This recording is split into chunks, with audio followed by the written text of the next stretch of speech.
From my kitchen to your heart, salam and spoons up. Eid Mubarak to everyone celebrating.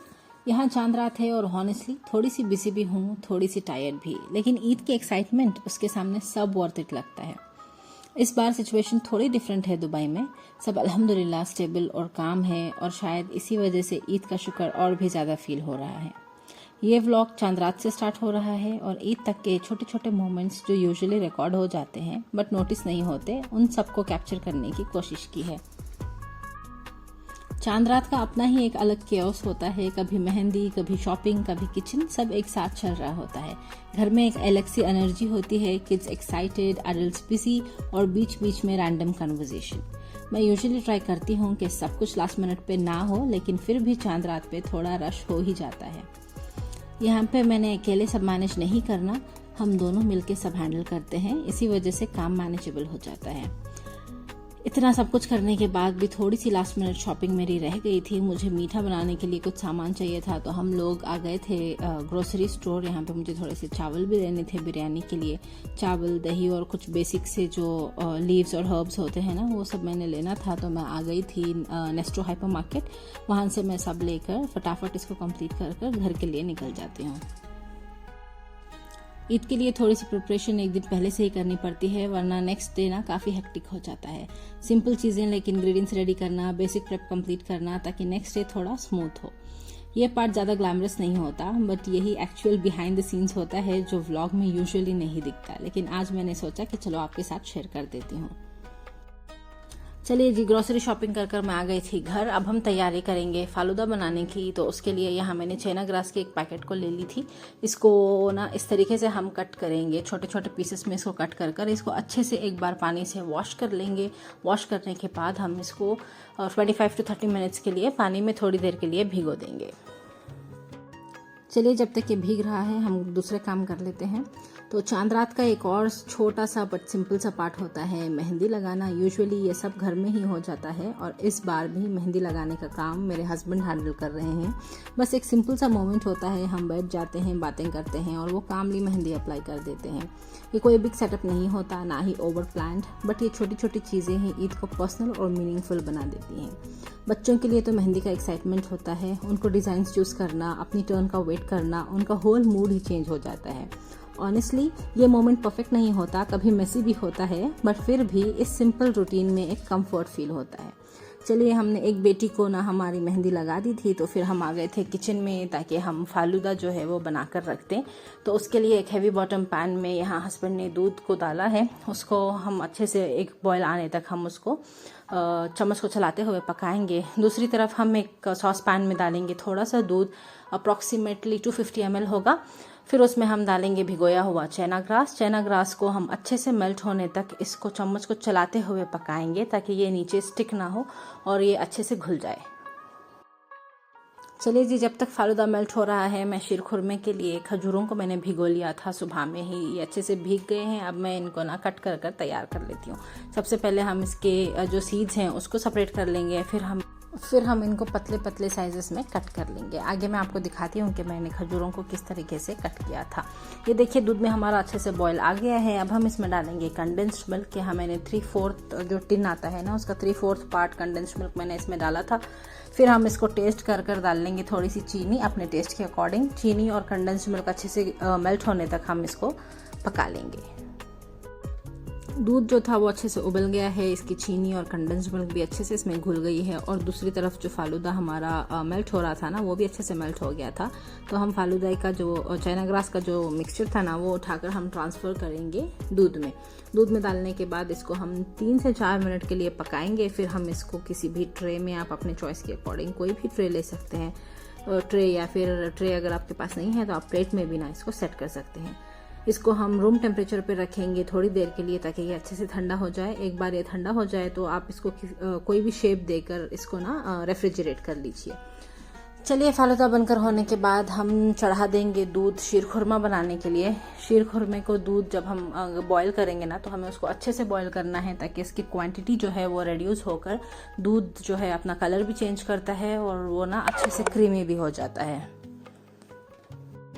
अच्छा, दूध boil होकर इसकी quantity reduce होने के लिए टाइम तो लगेगा। चलिए तब तक ना हम जितने भी ड्राई फ्रूट्स थे उसको हम कट कर कर तैयार कर कर रख लेंगे। तो ये देखिए, मैंने ना इस तरीके से खजूरों को काटा था। मैंने आपको पहले बताया था कि मैं लंबे लंबे ना इनको कट कर लूँगी, तो इस तरीके से मैंने कट किया है। फिर हम इसमें डालेंगे पिस्ता, बादाम और काजू। मैं बस इतने ही नट्स इसमें यूज़ करूँगी। आप अपने चॉइस के अकॉर्डिंग इसमें कोई भी नट्स यूज़ कर सकते हैं। चांद रात पे ये छोटी छोटी मोमेंट्स ही सबसे ज़्यादा याद रहती हैं। किड्स की एक्साइटमेंट, उनकी बातें, उनकी क्यूरियोसिटी। उनके लिए ईद का मतलब गिफ्ट्स, क्लोथ्स और ईदी होती है, और उनकी खुशी देख के लगता है कि उनका वर्जन ऑफ ईद बिल्कुल प्योर है। काश हम भी बच्चे ही होते। तो चलिए जी, इस तरीके से ना मैंने सेवइयों को ले ली थी। ये रोस्टेड सेवइयाँ हैं, तो इनको मैंने छोटे छोटे टुकड़ों में इनको तोड़ लिया था। और फिर आपको तो मैंने बताया था कि मीठे वगैरह जो हैं वो हस्बैंड बनाते हैं, तो उनको चेक करना था कि मैंने अपना काम ठीक से किया है या नहीं। फिर वो आकर मुझे गाइड कर रहे थे कि ये तो थोड़े से बड़े हैं, इनको और छोटा करो। तो फिर मैंने इनको ना छोटे छोटे टुकड़ों में तोड़ कर उनको दे दिया था, ताकि वो शीरखुरमा जो है वो बना दे। तो चलिए, साथ ही साथ मैं आपके साथ रेसिपी भी शेयर करती हूँ। तो यहाँ एक हैवी बॉटम पैन में उन्होंने डाला है थोड़ा सा घी। घी में हम सेवइयों को अच्छे से रोस्ट करेंगे, ताकि घी का जो फ्लेवर है ना वो सेवइयों में अब्सॉर्ब हो जाए। ज़्यादा हमें इसको फ्राई नहीं करना है, बस 2 से 3 मिनट के लिए हल्के से हम इनको भूनेंगे। तो बस 3 से 4 मिनट के लिए इसको हल्के से रोस्ट किया था। फिर हम अब इनको निकाल कर साइड पर रख लेंगे। चलिए, अब हम उसी कढ़ाई को थोड़ा अच्छे से साफ़ कर लेंगे। फिर हम उसमें डालेंगे घी डालकर जितने भी नट्स हमने कट कर कर रखे थे, उन नट्स को हम घी में अच्छे से रोस्ट कर लेंगे। हमें इसको 4 से 5 मिनट के लिए रोस्ट करना है, ताकि हमारे जो नट्स हैं ना वो हल्के से क्रिस्पी हो जाए और उनका जो वो कच्चा सा फ्लेवर होता है ना वो चला जाए।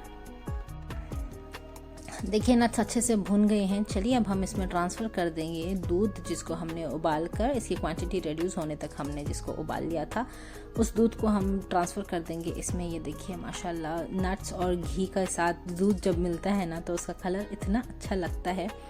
Oh my God, I just love that. तो चलिए, अब हम इसको 2 से 3 मिनट के लिए उबालेंगे। फिर हम इसमें डालेंगे कंडेंस्ड मिल्क। यहाँ मैंने 1 टिन भरकर इसमें कंडेंस्ड मिल्क का यूज़ किया था। आप अपने टेस्ट के अकॉर्डिंग कम या ज़्यादा कर सकते हैं।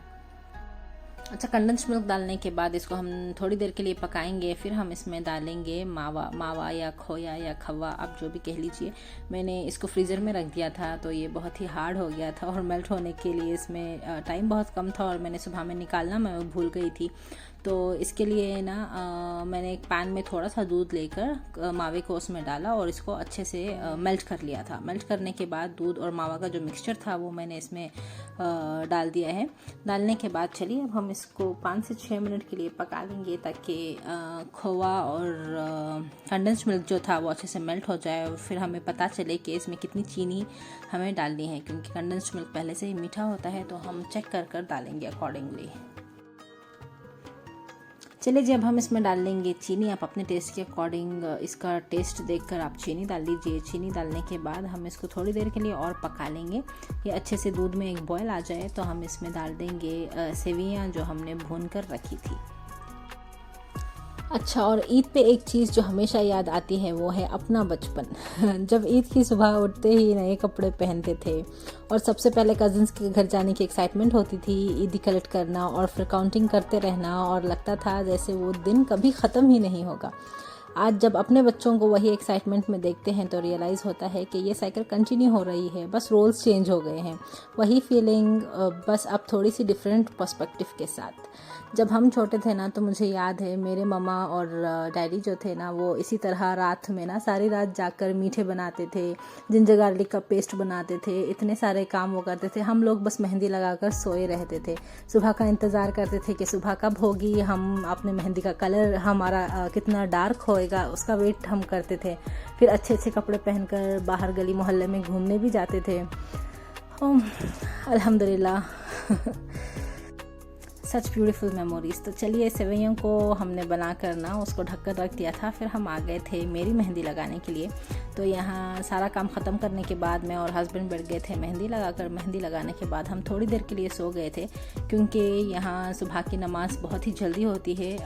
इस बार तो थोड़ा सा लेट थी, अराउंड 6:20 समथिंग, लेकिन पिछले बार सब ना यहाँ पर 5:30 5:20 को ना ईद की नमाज़ ख़त्म हो जाती है, तो इसके लिए हमें थोड़ा जल्दी उठना पड़ता है। तो सुबह मैंने उठकर नमाज़ पढ़ी। नमाज़ पढ़ने के बाद यहाँ मैंने फ्रेश जिंजर और गार्लिक का पेस्ट बना लिया था, क्योंकि बिरयानी के लिए फ्रेश जिंजर और गार्लिक हमेशा बेटर रहता है। क्योंकि ईद की सुबह थोड़ी जल्दी स्टार्ट होती है तो नींद कम होती है, लेकिन मूड भी ना पॉजिटिव ही होता है। घर में एक कामनेस होती है, सब अपने अपने कामों में लग जाते हैं। किचन में कुछ एक्टिविटी होती है, ड्रेसिंग एरिया में प्रिपरेशन होते हैं, और ओवरऑल एक स्टडी रिदम होता है। दुबई में सब नॉर्मल और पीसफुल है अल्हम्दुलिल्लाह, और इस काम एनवायरनमेंट में ईद सेलिब्रेट करना एक ब्लेसिंग लगता है।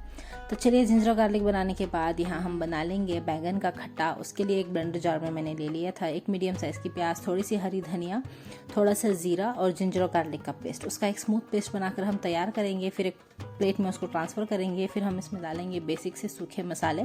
इंग्रेडिएंट्स की सभी डिटेल्ड लिस्ट मैं डिस्क्रिप्शन में दे दूँगी, आप वहाँ से चेक कर लीजिए। तो सभी मसालों को हम इस तरीके से अच्छे से कंबाइन करेंगे। कंबाइन करने के बाद हम लेंगे बैंगन को इस तरीके से ना बीच से स्लिट करते हुए इसको इस तरीके से ओपन कर लेंगे। फिर हम जो मसाला था वो बैंगन में भरेंगे, ताकि बैंगनों का जो टेस्ट है वो एनहांस हो जाए। सभी बैंगनों को हम इसी तरीके से ना तैयार कर लेंगे। यहाँ मैं बस थोड़ा सा ही खट्टा बना रही हूँ, तो उसके लिए मैंने सिर्फ 4 बैंगन लिए थे, क्योंकि हम लोग भी कम हैं। हाँ, मेरी एक फ्रेंड आने वाली है हमारे साथ ईद सेलिब्रेट करने के लिए, तो बस देखते हैं आगे क्या क्या होता है। तो चलिए बैंगन के खट्टे की रेसिपी मैं आपके साथ शेयर कर देती हूँ। चलिए जी, जब तक मैं बैंगन का खट्टा बना रही हूँ, हस्बैंड ने यहाँ ना बिरयानी का प्रोसेस स्टार्ट कर दिया है। बिरयानी की रेसिपी मैं शेयर नहीं करूँगी, वरना व्लॉग जो है ना वो बहुत लंबा हो जाएगा। अगर आपको बिरयानी की रेसिपी चाहिए तो मुझे कमेंट सेक्शन में ज़रूर बताइए, मैं इंशाल्लाह अगली बार आपके साथ ज़रूर शेयर करूँगी। तो चलिए बैंगन का खट्टा बनाने के लिए एक हैवी बॉटम पैन में हम लेंगे ऑयल। इसमें ऑयल थोड़ा ज़्यादा ही जाएगा, तो आप थोड़ा एक्स्ट्रा ऑयल डाल लीजिए। फिर हम इसमें डालेंगे whole black pepper. Whole black pepper डालने के बाद जो मसाला हमने बनाकर तैयार किया था उसको हम डाल देंगे, और इसको अच्छे से हम भुनेंगे जब तक कि इसका ऑयल सेपरेट ना होने लगे। इसका ऑयल जब हल्के से सेपरेट होने लगेगा तब हम इसमें ट्रांसफ़र कर देंगे जो बैंगनों को हमने मसाले में भर कर रख लिया था। उन बैंगनों को हम डालकर इसी मसाले के साथ हमें बैंगनों को अच्छे से कुक होने तक, सॉफ्ट होने तक ना हम इसमें चम्मच को चलाते हुए हम पका लेंगे। ये देखिए ऑयल सेपरेट होने लगा है, तो चलिए अब हम ट्रांसफ़र कर लेंगे बैंगनों को हम अच्छे से चलाते हुए इसी मसाले के साथ हमें इसको कुक कर लेना है जब तक ये सॉफ्ट और स्मूथ ना हो जाए। ये वाले बैंगन के खट्टे की रेसिपी जो है वो मेरे मदर इन लॉ की रेसिपी है, मैंने उनसे सीखी थी। तो अगर आप इस रेसिपी को ट्राई करो तो मुझे कमेंट सेक्शन में ज़रूर बताना कि आपके बैंगन का खट्टा कैसे बना था। और अगर आप हमारे चैनल पर नए हैं तो प्लीज़ सब्सक्राइब कर लीजिए और बेल आइकॉन भी दबा दीजिए, ताकि हमारे आने वाले सभी वीडियोस की नोटिफिकेशंस आपको मिलती रहे। आप देख सकते हैं बैंगन हमारे अच्छे से पक गए हैं। चलिए अब हम इसमें ट्रांसफ़र कर देंगे पिसे हुए टमाटर। यहाँ मैंने 4 मीडियम साइज़ के टमाटरों को अच्छे से पीस लिया था। इसमें और कोई ज़्यादा इंग्रेडिएंट्स नहीं जाते, तो हमें इसका जितना भी वो बैंगन के खट्टे का जो खटास होती है ना, तो हमें बस टमाटर और इमली से ही मिलेगी। तो हम इसमें एक्स्ट्रा टमाटर ऐड करेंगे। तो यहाँ मैंने 4 मीडियम साइज़ के टमाटरों की प्यूरी बनाकर इसमें ऐड कर ली है। चलिए अब हम इसको अच्छे से पका लेंगे। टमाटरों की रॉस मिल जाने तक हमें इसको अच्छे से भूनते हुए पका लेना है। बैंगन की खट्टे में टेस्ट तभी आता है जब आप उसको अच्छे से भून कर पकाएंगे। टमाटरों की जो रॉस मिल थी वो चली गई है। चलिए अब हम इसमें डाल देंगे 2 से 3 ग्लास पानी। आप अपने कंसिस्टेंसी के अकॉर्डिंग इसमें पानी डाल दीजिए।